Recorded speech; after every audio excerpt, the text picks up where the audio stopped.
Welcome back to Plotify Recaps. Today, we're recapping a sci-fi mystery movie called The Mandela Effect from 2019. The story's about Brendan, who becomes consumed by the mystery of facts and events that have been collectively forgotten by thousands. Convinced that these phenomena are symptoms of a deeper, hidden truth, his obsession grows, driving him to the brink of madness as he begins to question the very fabric of reality. Does he understand the consequences of messing with the very fabric of reality? In the end, we're left thinking about a classic dilemma. How much should we push for answers, and what's the price we're willing to pay? So grab a snack and get ready for our journey into this amazing story. A family on vacation. Brendan, his wife Claire, and their daughter Emma are enjoying their time together. During a walk, Emma goes to the water to catch snails, but she tragically drowns while retrieving her monkey doll. Heartbroken, Claire tries to forget Emma, while Brendan preserves her room as it was. One day, he notices a strange change in the title of one of Emma's books. When his brother-in-law Matt visits, they discuss the book and both recall it being spelled differently. This discovery deepens Brendan's curiosity. Later, he looks up the book on Google and finds that many others remember its name the old way. Intrigued, he learns about the Mandela Effect, where large groups of people recall events differently from reality. For example, some mistakenly remember Nelson Mandela dying in prison in the 1980s, though he actually died in 2013.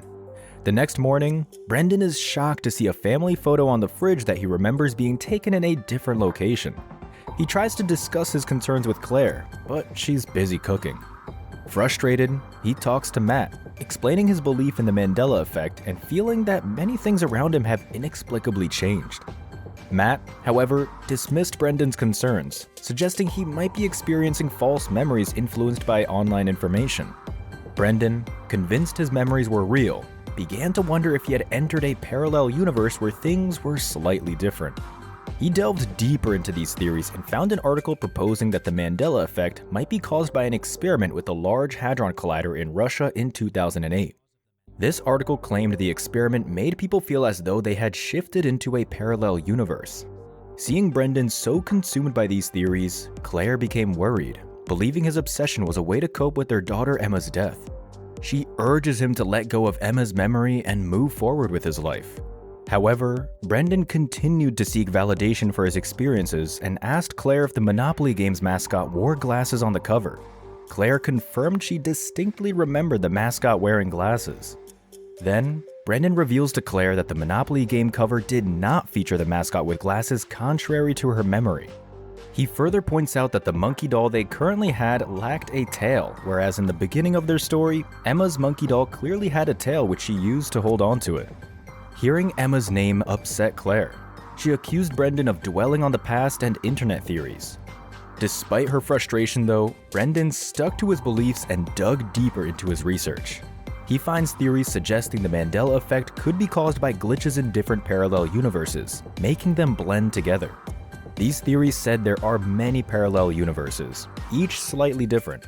For example, in one universe, Nelson Mandela died in prison in the 1980s, while in another, he lived until 2013. Thinking Emma might be alive in another reality, Brendan becomes more determined. He finds Dr. Rowland, who suggested our world might be a computer simulation, and driven by desperation, Brendan explores these ideas further. The story continues with Brendan tracking down Dr. Rowland's address and arranging a meeting. Initially busy, Dr. Rowland finally agrees to meet.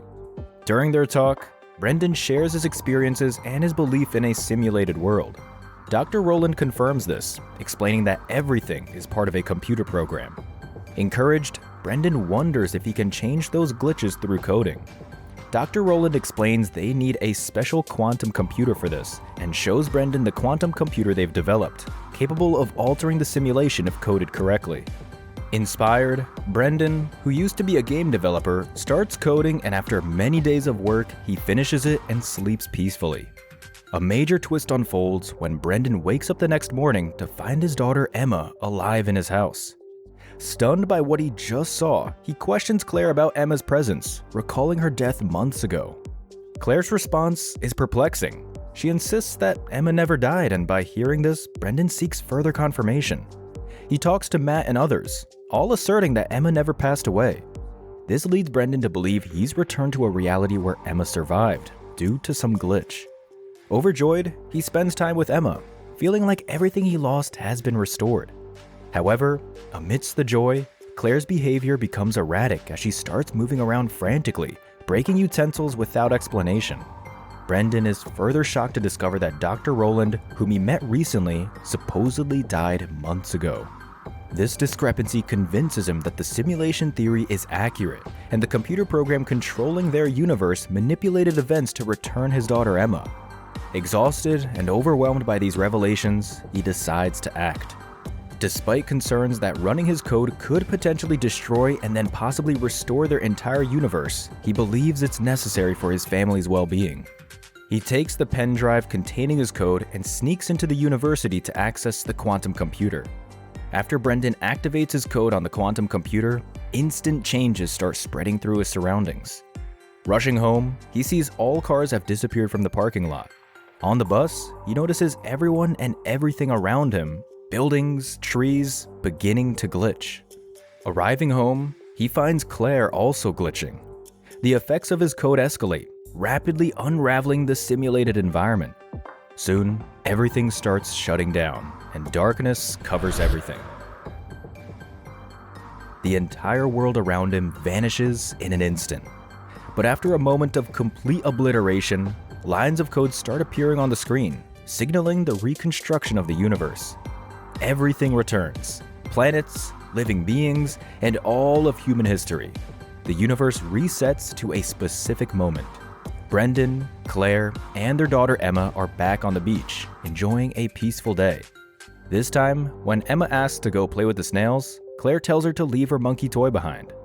Interestingly, the toy no longer has a tail, matching the changes Brendan noticed before. Emma plays safely and comfortably, and this time, she doesn't meet a tragic fate, and the story ends here. Some questions occur after seeing this movie though. As Brendan gets more obsessed, we start to question the ethics of what he's doing. Is he trying to change reality for good reasons, or is he just thinking of himself?